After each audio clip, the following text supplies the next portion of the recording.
So what we're going to bounce off is just this beginning, right? So there's something about this, the door that this first line opens. I had a small non-speaking part in a bloody epic, right? I mean, it fits with the Dean Young quote of, I know my poems are autobiographical, I just don't know who they're about, right? There's a sense of, I'm talking about myself, but I'm simultaneously introducing you to a character, right? So you're gonna write the first line first, and here's the instruction. And it's about a sense of distancing, as looking at yourself like a slightly caricatured character, right? So, you know, I was the embarrassingly enthusiastic lesbian who never left the house. You know, I could start a poem like that, you know, or I was the twitchy ex-drug addicts who got really sensitive. You know, like so you're trying to give yourself a first line in which you are also simultaneously casting yourself as a type of person in a film, say, you know, or just a type of character. And so don't be afraid to kind of send yourself up is the best way of doing it. You know, I was the bitter divorcee living in my shabby garret, right? You know, or I was the cat lady or whatever. Like, so you're not trying to paint, the thing is, you're not trying to paint a full picture of yourself. You're trying to give a very slim, maybe incredibly judgmental door into you, into a version of you that is caricatured. Okay, so write your first line. That's all you need to do for now. I'm going to give you just a minute and a half to write a first line, and then we'll go from there.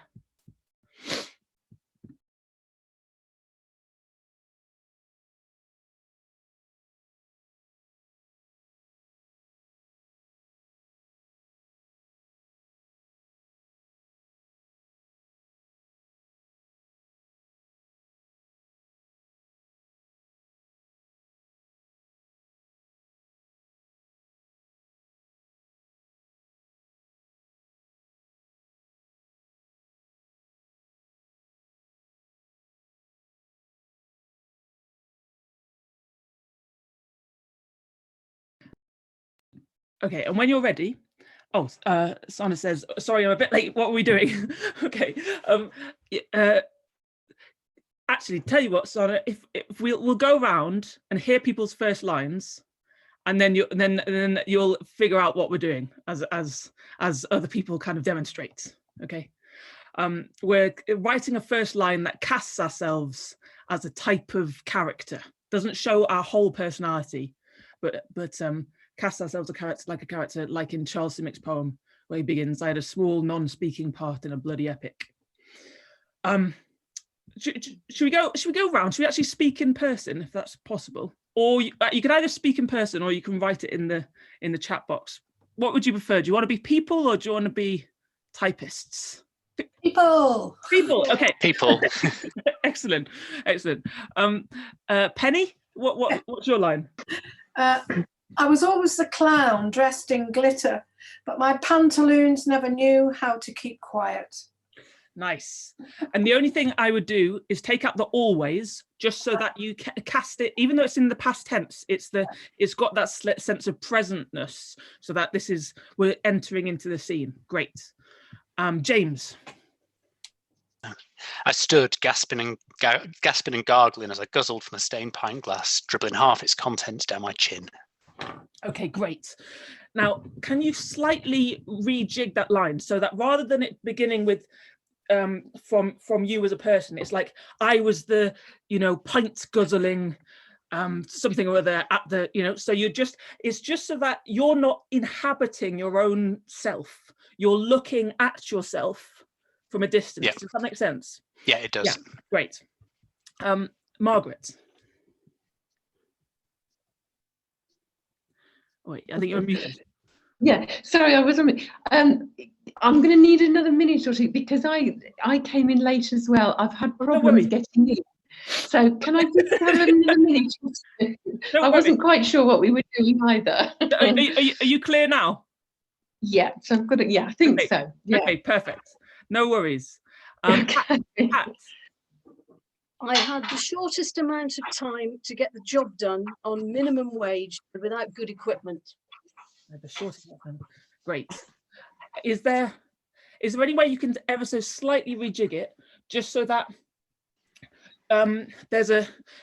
you put in a type of person?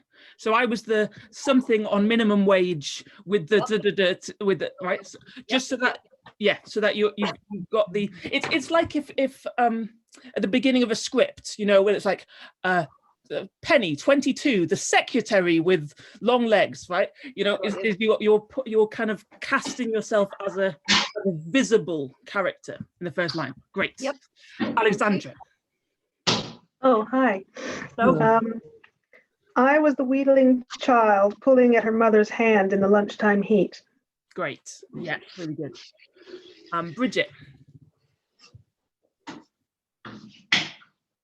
Oh, I wasn't eating. Hello. Hello. I was the weird child who walked into lampposts whilst looking up in the trees. Nice. Yes. Naomi. I think you're muted.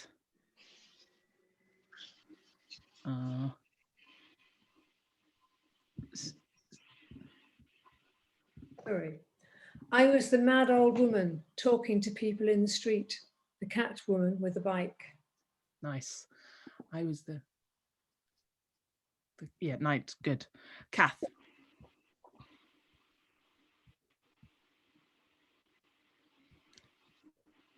I was the strict stage manager and not in the farce of when the play went wrong meets noises off.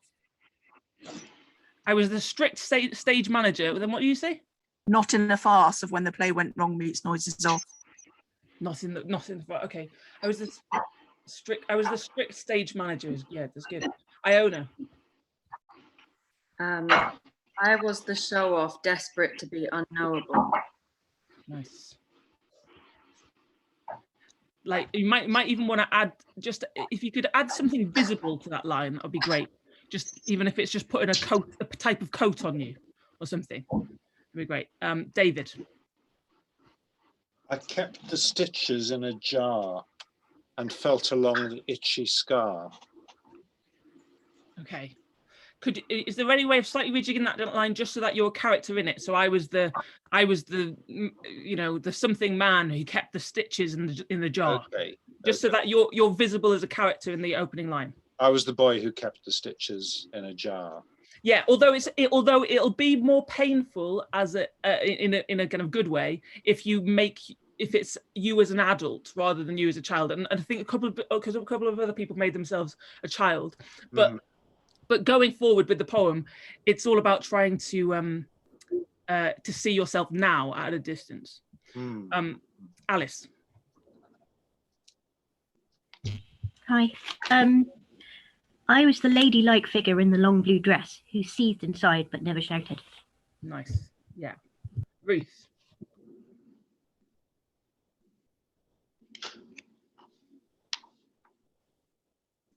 You're muted, Ruth.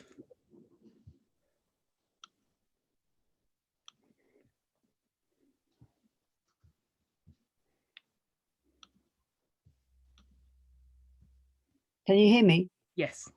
Sorry. I was the clenched-fisted older person, red with rage. Nice. If there's another way of saying red with rage, of you know, like something specific about, you know, I don't know, cutting up the curtains with scissors or something, that just so that we're instantly into the scene, that'd be great. Marion. I was the young woman who hid snakes in a suitcase under the bed and hated the neighbours' pets. Great. Nice. Tallulah. Muted. Yeah, sorry. I was a bug-eyed manic pixie shadow pleading for your world, but still taking none of it. I feel like the only problem with that line, I love that bug-eyed pixie shadow is perfect.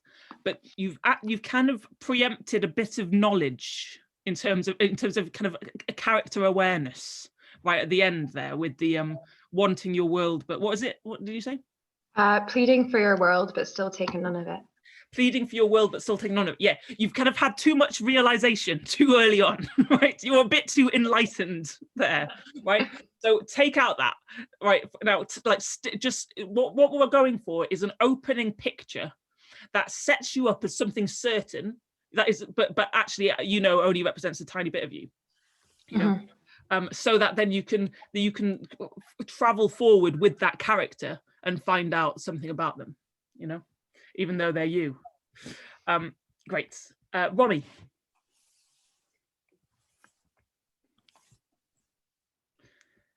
Muted.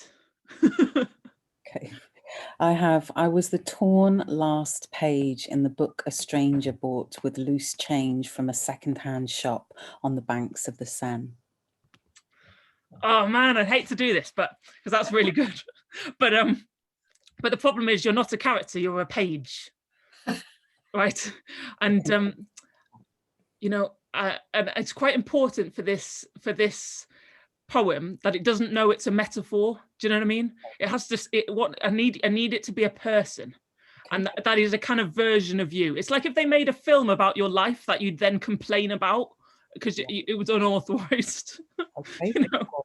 Yeah. But you could maybe write it, you could be the person tearing the page out of the book. You can still keep that visual, but just as long as just put yourself as a character in it.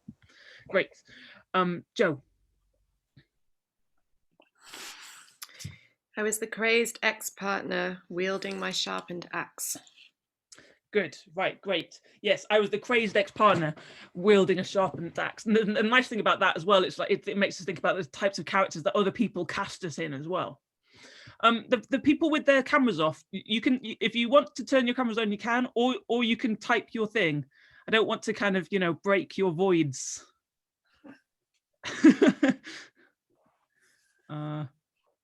And hello? Okay, shall I call on you? Sana, Jennifer? Can you hear me? Yes. I was the woman consumed with the plight of her burdensome womb.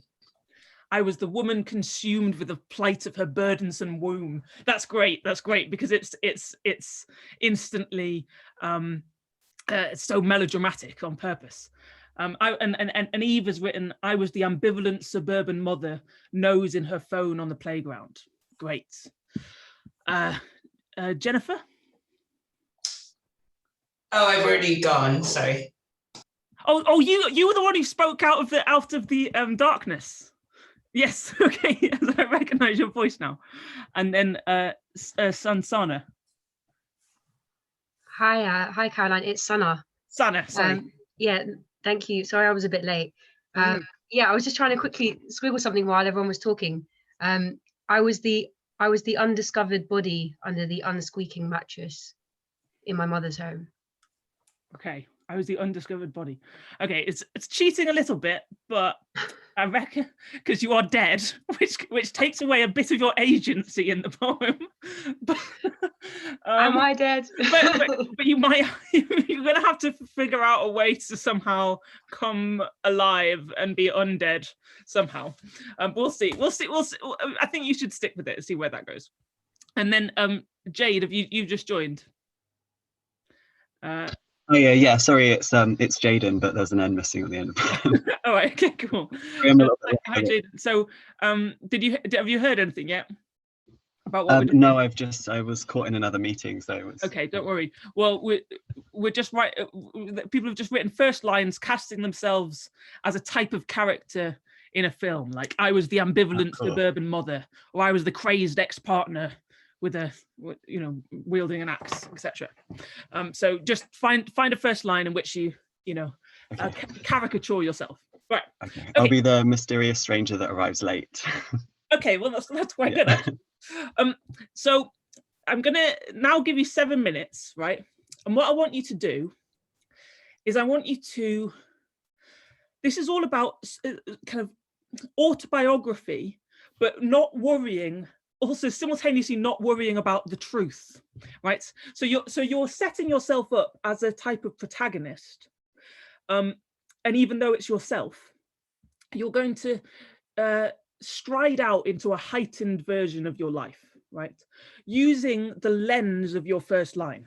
So if you get stuck, right, it's probably because you're not being true to the tone and the cinematography of your opening, right? So this isn't about trying to find the truth about yourself.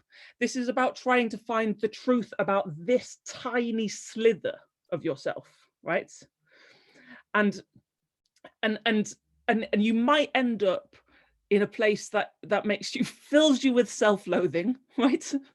Right, you might end up in a place that you know, paints yourself in a really bad light, but you'll have a lot of freedom with it because you're not trying to present a full picture of yourself, right? You're just concentrating on this character, right? But you already have a lot of imagery to work with because it's the imagery of your life. So try not to stop writing, right? And try to kind of keep on broadening the cinematography of the world, right? So think about this character in the supermarket. I know we don't leave our houses much at the moment, so it's hard to imagine beyond your own garden. But remember when you existed in the world as well.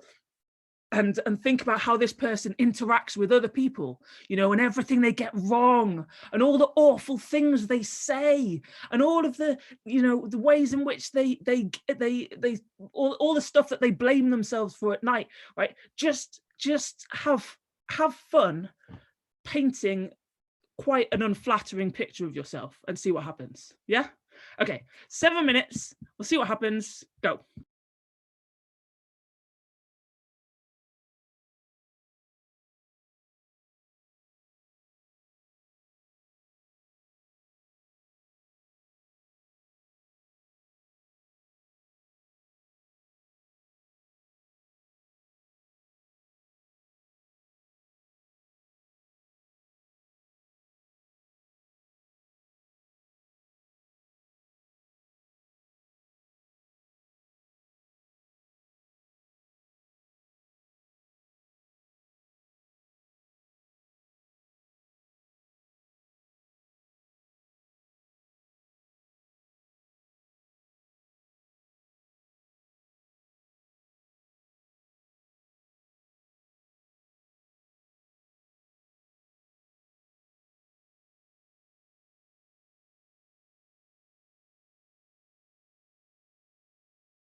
If you get stuck, create conflict, bring another character in or have a fight, something like that. Just make something that creates sparks.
3 more minutes. Keep going.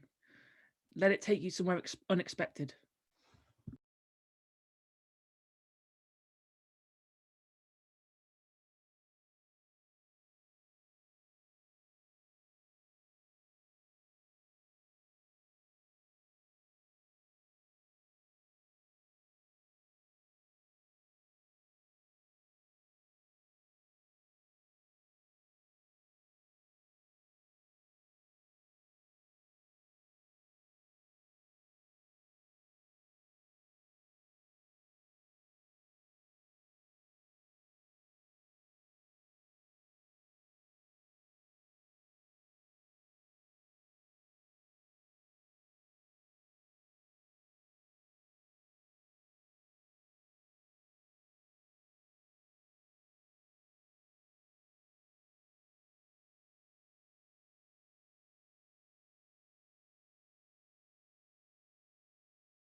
And try to resist the urge of ending on something neat that wraps everything up.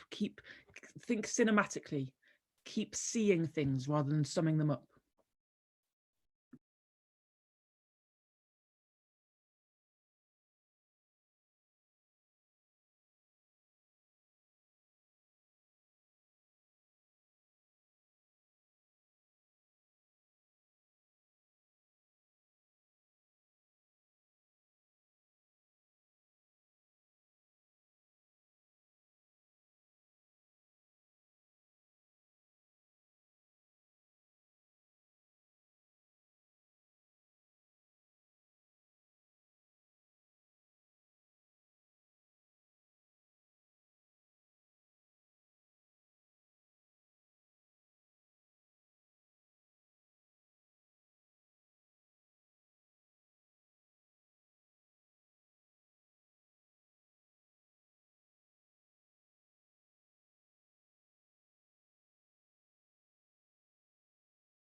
Okay, now I'm just going to do a little experiment on top of this experiment. So,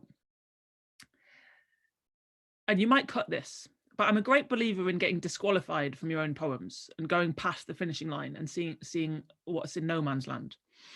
And I'd just like you to add a little coda onto what you've just written. And you know, it might be terrible. That's fine. It's just an experiment, right? So thinking about this film, right, that you've created, I want you to imagine that it's you know, in the last 5 minutes of the film, the director goes really art house and just suddenly films something completely random that doesn't have this character in at all, but somehow speaks to the rest of the film. You know, I mean, people go away going, "Oh God, what?"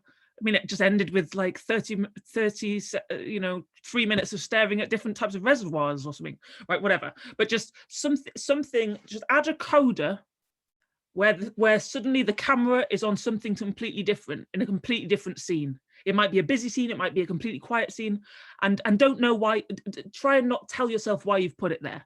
Just put a cinematic coda in which you're not present at the end. Just 3 lines, 4 lines. Okay, 2 minutes.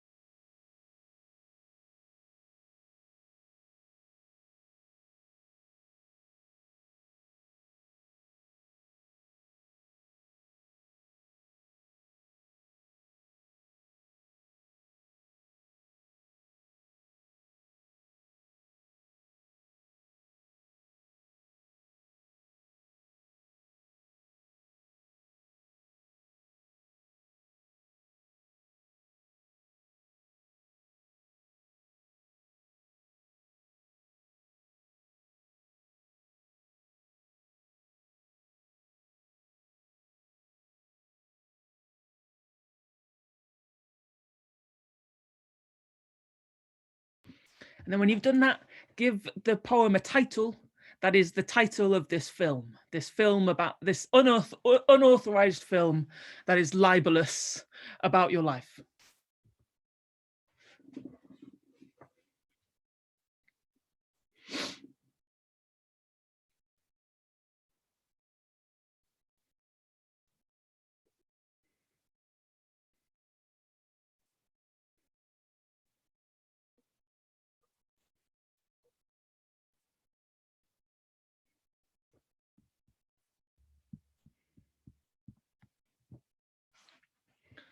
Okay, nice. Now, the time is going so quickly and we have so much to do. I want to hear a few, but I'm afraid we can't. We have to keep going straight on because there is too much to do. And yeah. So this next experiment that we're going to do. Oh, fuck it. So we'll hear a couple. Like, oh God, I can't not hear a couple. It's just awful. All right, but just whoever manages to speak first, please read theirs. Anyone? Oh no, you're all gonna go shy. No one's gonna read. Okay, I'm never shy. Okay. Benched. I am the man who keeps his stitches in a jar and feels along a boy's appendix scar. To climb the ropes in the assembly hall and run around the wreck. I'm the man who pastes another penny red onto a crowded checkered page, waits for the RML at the bus depot, and takes a group of children off to France and cannot bring you back. A well-ordered shed with shelves, a solid bench, a vice, the usual tools, an ad for Craven A, rusting away. Nice. And then is the ad for Craven A the coda at the end? Yeah. Nice. Yeah, that's good, isn't it? You know, there's something about that. And this is what I wanted to hear a few back. That lingering last shot that you didn't expect, that then speaks back to, you know. And I really like the kind of like serial killer vibe of it as well. You know. All right. One more. So much to do. Have a go. Yeah. Great. Sorry, it's on the screen. So I have to find it. The old woman who finally found her home. I was the mad old woman talking to people in the street, the cat woman with a bike, hurtling through town, trusting they all knew me and would get out of my way. Wee down the hill, whoosh round the corner, crash into the car that was parked there. I fled. I'd had enough of the cocked heads, the knowing looks they shared with each other, not me. Like when I led the weekly walk, 3 miles they said, but I forgot and walked them home, my home. I liked to shock, flaming red hair, 6 boyfriends and gin, always gin. I was in the right town for it, full of weirdos, although they call themselves eccentrics, picnics amongst the stones, declaiming to the world, challenging each other to guess the play. The child gasped and pointed at the river. The otter squealed and disappeared. Nice. Yeah, and I like this coda thing. It really works. There's something about the ending not announcing itself, and the scene just kind of disappearing back into life. You know, as if there's just been a spotlight put on one person for a second, and then that spotlight goes away. I just think you have 2 beginnings at the moment. Like, I think maybe you just start with I was the cat lady on the bikes, that we go straight to wee down the because I think the first line almost, it feels like it's kind of stutters a little bit down the stairs, whereas if we're just straight with you on the bike, like opening shot, there she is. You know, that you want to start a poem feeling like the reader's having to run after you to catch up rather than the other way around. Okay, right, so much to do. So this next thing we're going to do, I'm quite excited about because I've never done it before, and I came up with it this morning, and I said to my partner, this is impossible. Yes, I should do this tonight and see what happens. Okay, so what I want you to do is I want you to write down an example of a tender act, right? So something specific, not just kind of like, you know, a hug necessarily, like a tender act, but it can be it could be as simple as, you know, putting someone's hair behind their ear, or it could be, you know, like something much bigger of, you know, organizing a huge surprise party, right? But just an example of a tender act. It doesn't have to be complicated, just has to be something you can visualize, and just write that at the top of your page. You don't have to write it in posh words, it's just for an idea, not for a line.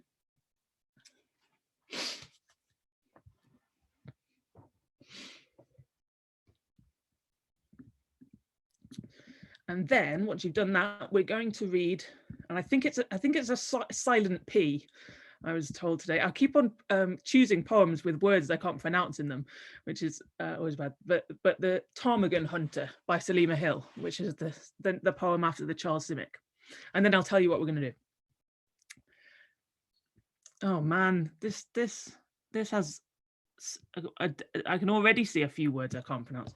I'm being kept awake by too many kisses and the new central heating system of a high-rise carousel hotel. The hot pipes go tick, tick, and this man I hardly know keeps turning me over and over, like the hunter on the radio who came across a mummy while on holiday in Greenland.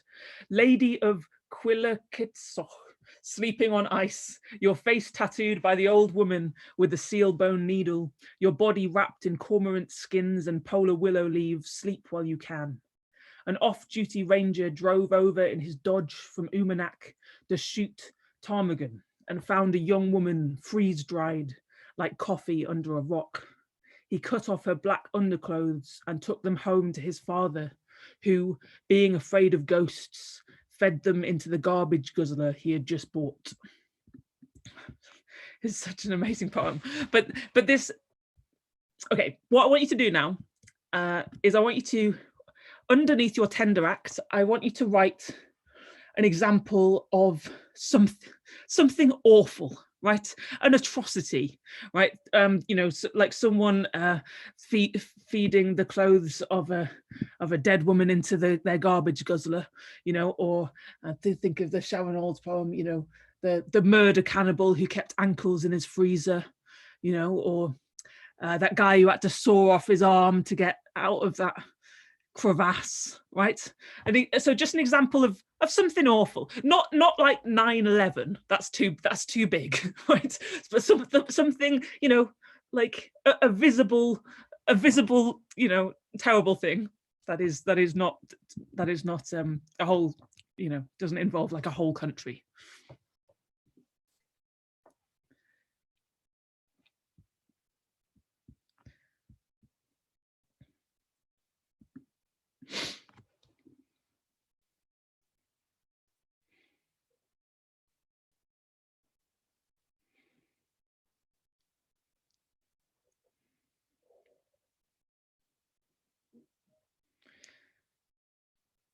Okay.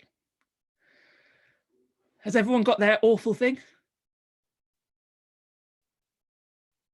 No, not. I mean, if you want, you can, you know, just you pick something that a serial killer did.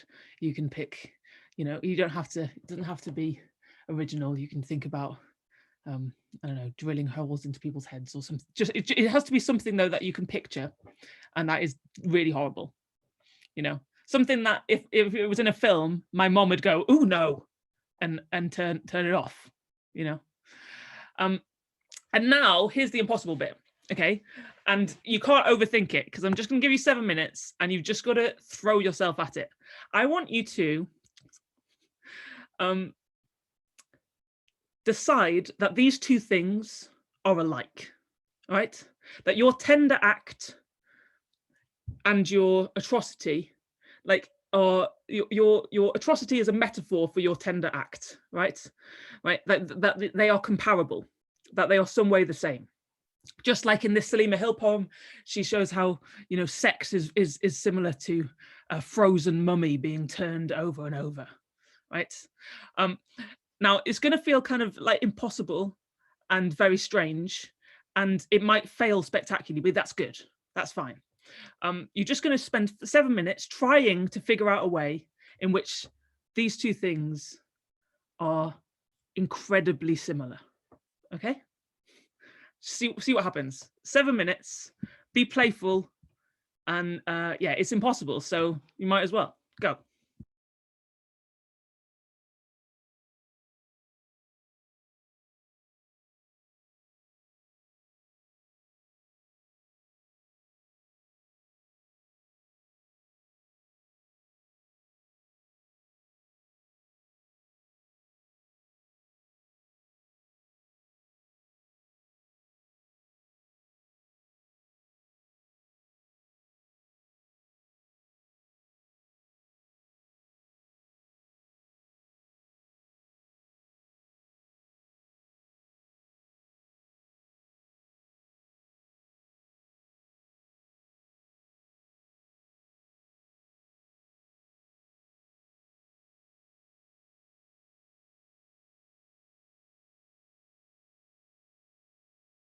If you get stuck, just write an absolute statement that you then have to back up. So, you know, organizing a giant surprise party is exactly like sawing your arm off in a crevasse.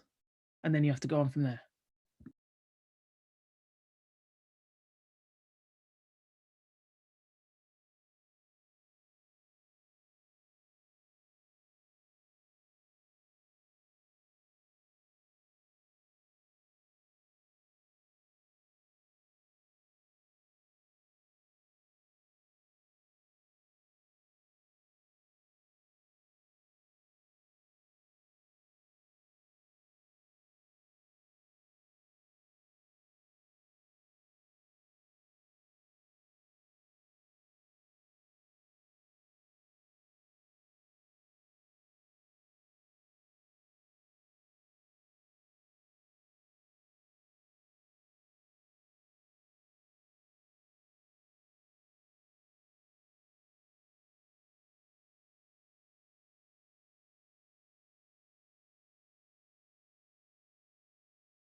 And if you start to lose momentum, double down, right? It's even more like this thing than you previously thought.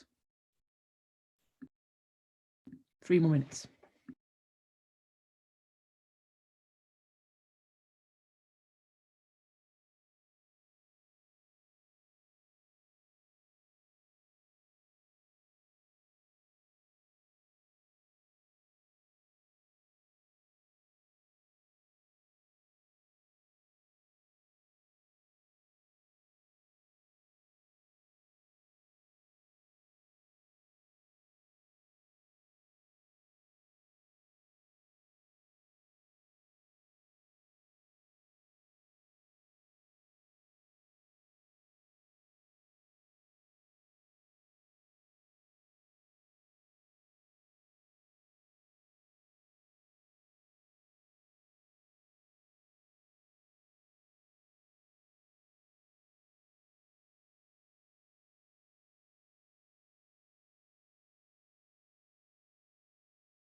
And then in the last 2 minutes, start to believe that this journey can take you back somewhere tender. Okay, in the last 2 minutes, start believing that this line of inquiry can take you back to tenderness. Keep writing.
1 more minute, keep going.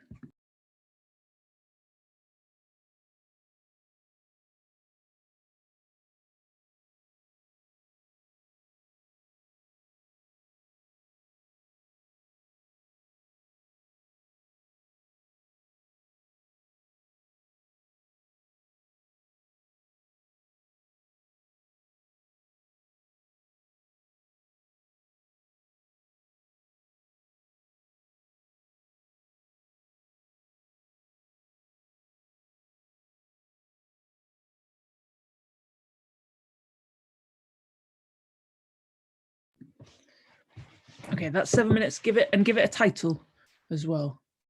Even if you go back and change it, something about naming a first draft that makes you more likely to respect it in the second draft, or to go back to it anyway.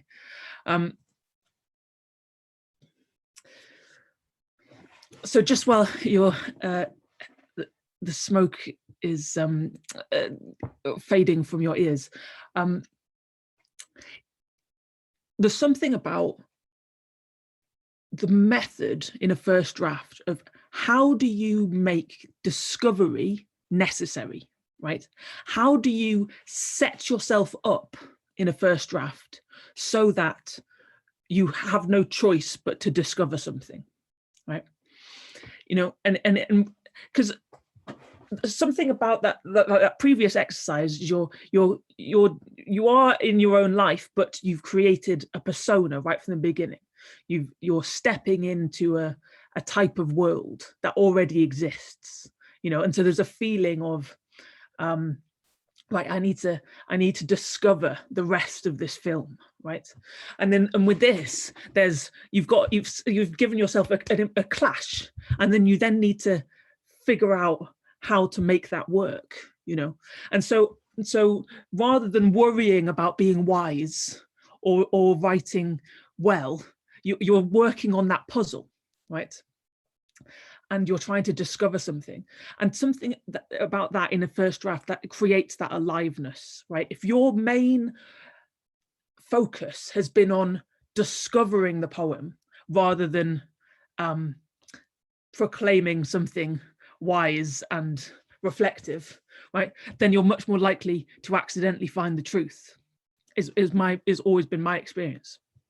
And also something interesting about personas as well, because, you know, I mean, the eye of the poet is always a persona anyway. You know, you'll read some poems by people and they'll be like, I sat languishing on the bench staring at the waxing moon. And you just think that wasn't yourself, was it? Like, you weren't really looking at the moon in that way. You know, that's a poet's character, you know. And I'm interested in how we accidentally be ourselves in poems rather than pretending that our I is whole, you know. So yeah, did anyone find that appallingly awful, or did anyone find it bizarrely easy? I feel like those two extremes are very possible. Talk to me a little bit, someone. James. It was difficult. It was difficult. I've got a load of nonsense, but I might be able to do something with it sometime. What were your two things?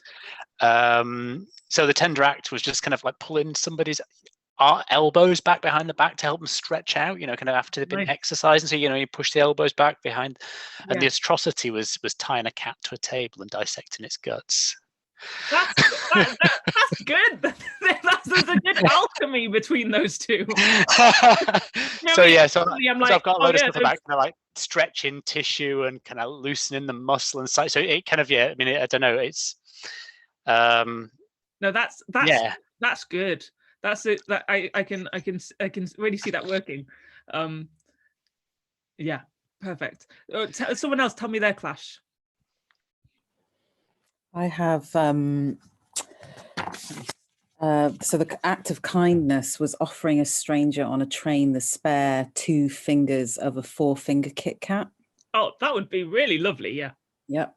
But the atrocity I had was something I was reading about the other day, which is a a man, and I have no idea why he's doing it, but he takes archival photos of people who have been photographed in atrocities, so the Holocaust and various other atrocities, and he makes them smile, and he erases out the stains that are behind them on anything. So he's literally rewriting history. Wow. Did that work as a clash? I can feel already things. I don't know. I did it. I did what you asked, but I don't know.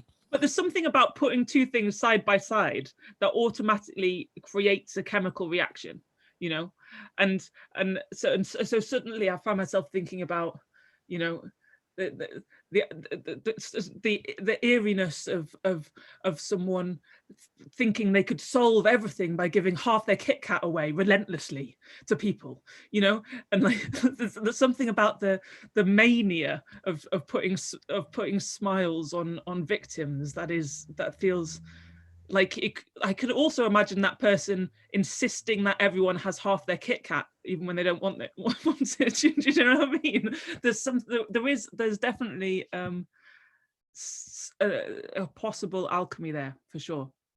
Anyone else? No. Mine was coming home and finding that someone's folded your laundry for you and left it on the bed. Nice. And the bad thing was biting off a policeman's finger. Great. How did that work? It did actually kind of work, though. I think I dropped the policeman part and just was biting off a finger. Okay. It ended up being about marriage. Nice. Nice.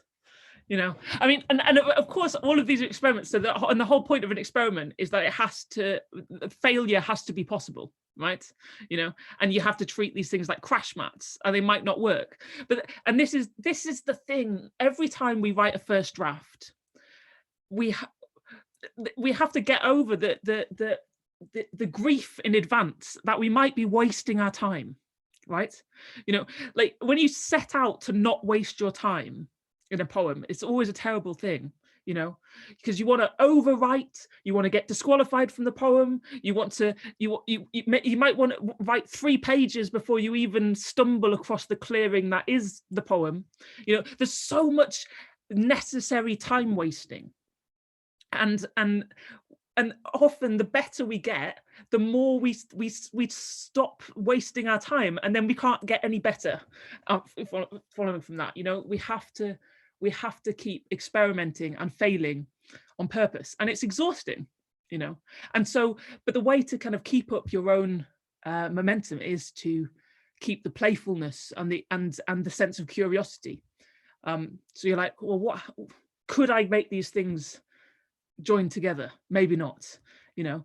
But Sharon Olds has a poem called Freezer, which begins, "When I think of people who kill and eat people, I think of how lonely my mother was," you know. And she talks about how reassuring she found the article about the murder cannibal, and that she keeps it in a drawer because it's not dangerously unaccounted for, right? And in the poem, she uses this murder cannibal as a kind of, or the article about the murder cannibal as a symbol of hope, because at least this is an atrocity that's been written about compared to the abuse that she suffered from her mother. And it's so interesting because she is using, this murder cannibal as the hope in the poem, the hope for truth. So, and I think trying to find hope in incredibly unexpected ways is a good experiment to keep making. Okay, so the next thing we're going to do is we're going to torture some toys. Okay, let's look at 2 poems. We're going to look at the Rachel Long poem, Steve, and the Kenneth Patchen poem, The Orange Bears. Okay. Right, Steve was the black one, Mum. Must have bought him for us. We wouldn't have asked for him. He was ugly, of course. He fancied Princess Barbie, but Princess Barbie's blue sparklings were strictly for Ken. We'd make them have sex, surfboard chest against pert rock, breast slap and kick of plastic against plastic. We'd make Steve watch, dip him in the bath to cry. Ken would beat Steve up for fun till past bedtime. We'd wait to find Steve sprawled on the daisy carpet, butt naked. The beatings got worse, slashes across rubber legs, face coloured in, all red. The beatings got more frequent quickly before school, before mum sees. Under the dinner table, it got so bad, even dad complained his lawnmower was jammed. On closer inspection, a tiny pair of shorts, charred torso. Oh man, every time I read that, it injects right into my eyeballs. Okay, the orange bears, the Kenneth Patchen one. The orange bears with soft, friendly eyes who played with me when I was 10. Christ, before I'd left home, they'd had their paws smashed in the rolls, their backs seared by hot slag, their soft, trusting bellies kicked in, their tongues ripped out, and I went down through the woods to the smelly creek with Whitman in the Haldeman Julius edition, and I just sat there worrying my thumbnail into the cover. What did he know about orange bears with their coats all stunk up with soft coal and the National Guard coming over from Wheeling to stand in front of the mill gates with drawn bayonets jeering at the strikers?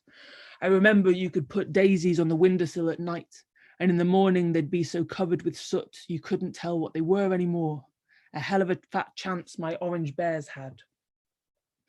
Now, in this poem, the Kenneth Patchen poem, I don't know much about the history behind it, but I do know that he lived in a mining town, and that this was something the little boy would see all the time: is the National Guard coming over and taunting the strikers.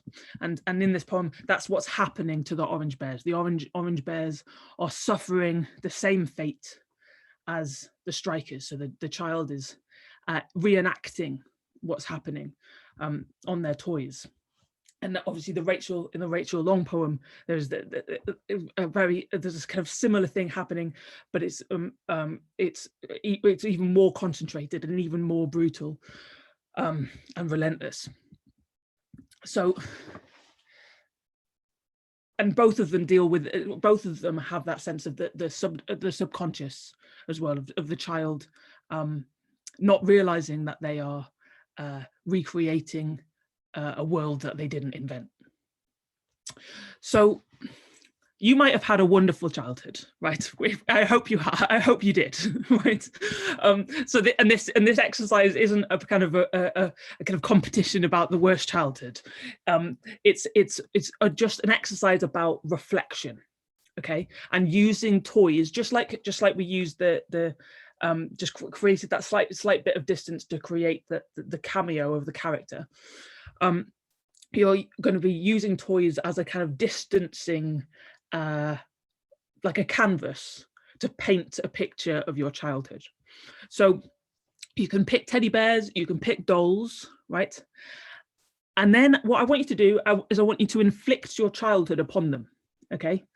And this might be you might be giving them a lovely experience, okay? It's absolutely fine. If you had a great childhood, then give your dolls or your teddy bears a great time. Or if you had a kind of a patchy childhood, it's all right to just ignore your bears for days at a time, or insist that they brush their hair in a particular way, or try and think about the kind of directorial instructions. How do you reenact your childhood through the medium of these teddy bears or these dolls, right? But if you had a terrible childhood, please do inflict every element of that on the teddy bears. Obviously, look after yourself if you want to. Don't look after yourself if you don't want to, but then recover afterwards. Sometimes there is a choice between self-preservation and the poem sometimes. I'm going to give you 7 minutes again. Then we'll do something after that will be slightly less intense, but still intense. But yeah. So yeah, your childhood through the medium of toys. Go.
If you get stuck, think like a child.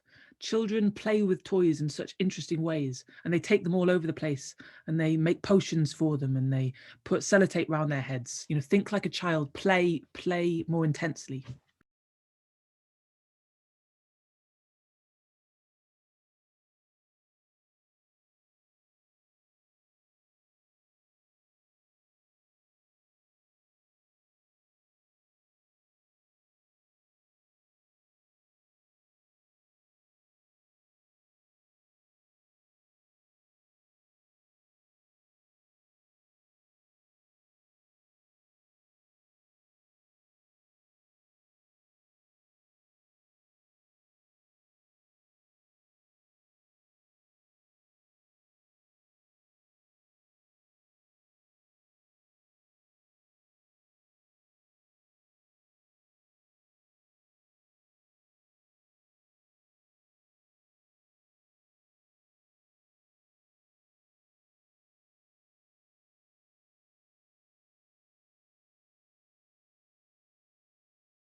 Two more minutes.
Okay, that's 7 minutes. Now, and give it a childlike simple title. You know, Steve, the Orange Bears, something unenlightened and simple and childlike.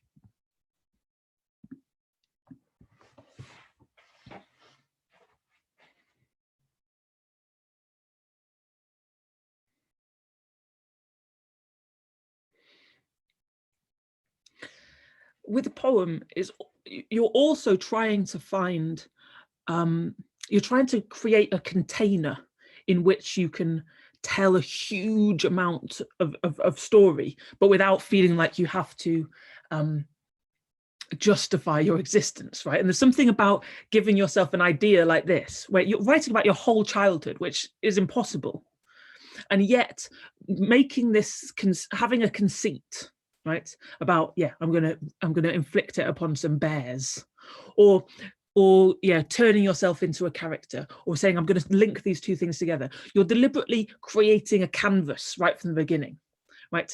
But it's still huge, but there's a sense of containment to it, you know, so that you're not, even though you're wandering out into the wilderness of your own childhood, you can trick yourself into thinking there's going to be a beginning and an end if you can just stumble upon it. What was that like to do? Was that horrible? I feel like it would be horrible. Or was it, what was it like? Someone tell me their experience. I thought that was easier to do because it was about real things that I'd experienced, where some of the other things were so bizarre and out there, but these were things that I knew. Right, okay. So there was a sense that you were armed already with a color palette that you were going in with. Yeah. Yeah, great. Anyone else? I found it difficult. I think I was too controlling, which usually happens in free write. I know you typed that, but Alice, speak to me. Where are you?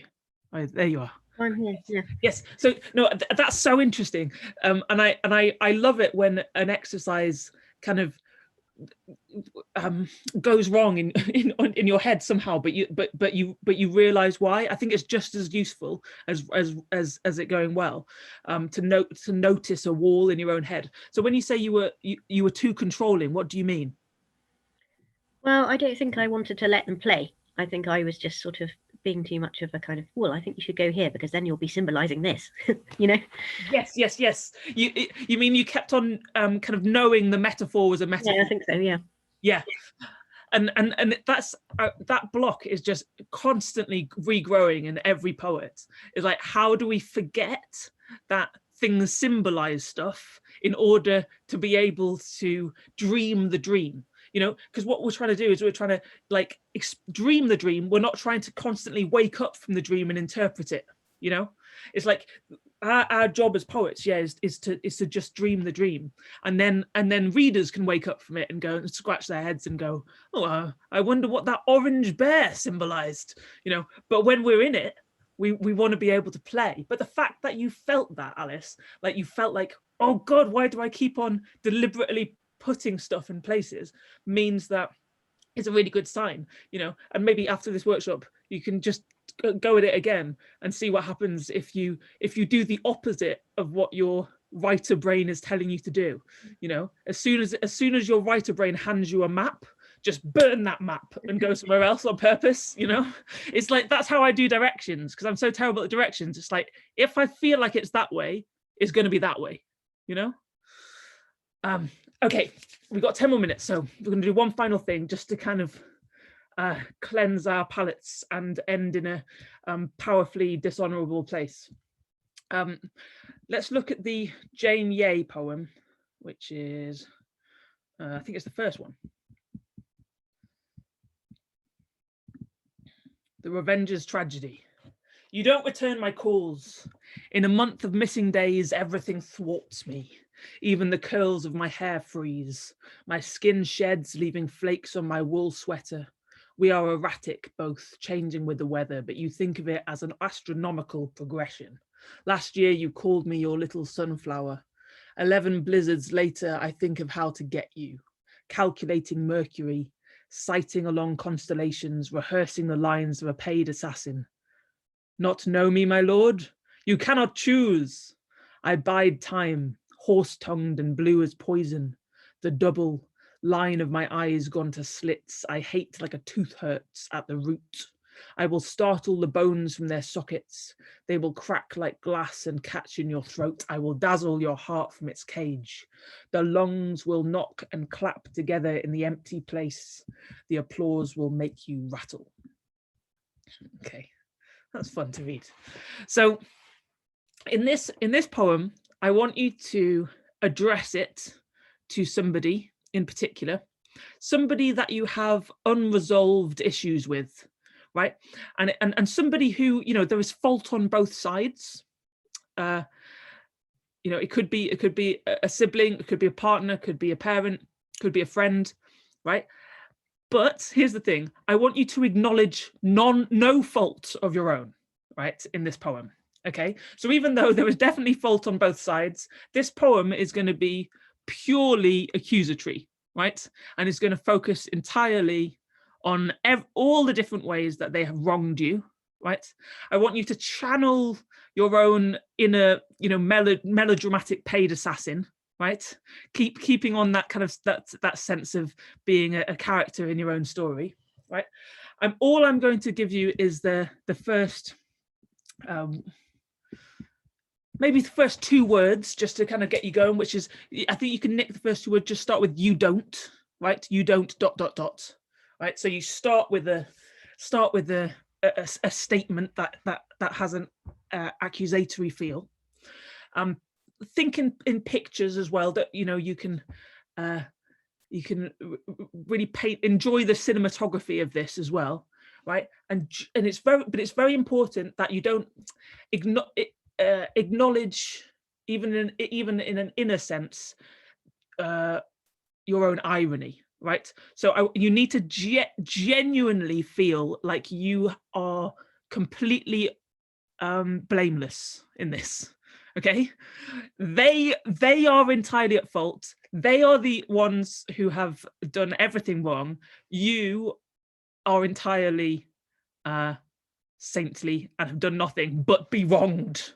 Okay, and so you're just using that indignation and that anger, and so there's a kind of, you're not focusing on self-reflection whatsoever, just the pure energy of you did this, like that bit at the beginning of Jeremy Kyle when they come out straight onto the stage because they've been like revved up by the kind of abusive people backstage. It's like you want that kind of sense of being propelled onto the page. Okay, 7 minutes, I'll shut up, go.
If you get stuck, think about the cinematography, think about the color scheme of this melodrama.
Halfway through, you might find yourself tipping over into threats of action or plots.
Two more minutes.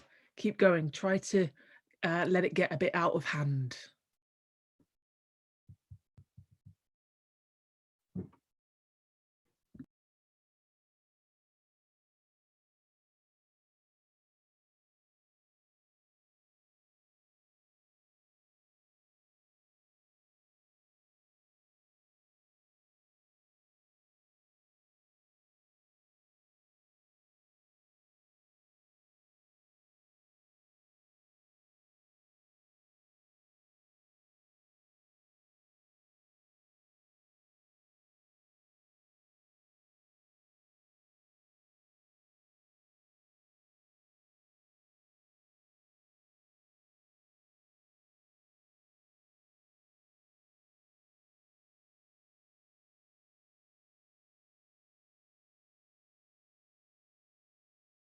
Okay, and when you're ready, bring your revenge tragedy to a close. Toss on a working title while I just talk at you for the last 2 minutes. So Salima Hill talks about the only energy we have is the energy of our own lives, right? Which is similar to the Audre Lorde quote about, you know, you cannot use someone else's fire. You have to use your own fire. But fire and energy by themselves, you know, you can't just release it, right, onto the page. It's just because it's just going to dissipate. So part of these exercises is all about how do you channel the energy of your life in a way that makes it propel across the page? How do you create a vehicle that you can put the energy of your life into, right? So and one way is it's kind of almost like deliberately right at the beginning of a poem narrowing your life. Oh God, narrowing your life until it becomes a door that you can step through, right? You can't go into a poem through 100 doors at once, right? It's always just like, as Sylvia Plath talks about, a door opens, a door shuts, and in between we've had a poem, right? It's just the one door. So how do you enter your life through one door at a time for each poem, right? Not worrying about the whole truth, worrying about a new truth. And so sometimes this deliberate slendering of, right, I'm going to start from an unformed place, from an unenlightened place. I'm going to start as a caricature of a character, or I'm going to deliberately start with this seemingly mannered puzzle of squishing these two things together and see what that does. Or I'm going to I'm going to just focus on these images of these toys. Or I'm going to write an angry poem, but I'm going to take out the context, right? So that you're taking the energy of your life and you're squeezing it, right? Until you've got something slender enough that you can step through, right? Which it's one of those things I'm constantly having to relearn and unlearn and figure out how to do. Like, how do you keep on creating mini worlds that are different every time? And I don't know, but this feels like one way of doing it. Of yeah, how do you slim it down into a door somehow? Bizarrely, we've run out of time, which is very annoying. I feel like we could have powered on for a little bit longer, but it is the end. Finito. Thank you so much for coming and for flinging yourself at all of those things. And yeah, I hope to see you in the real world very soon. I'll pass you back to Matt.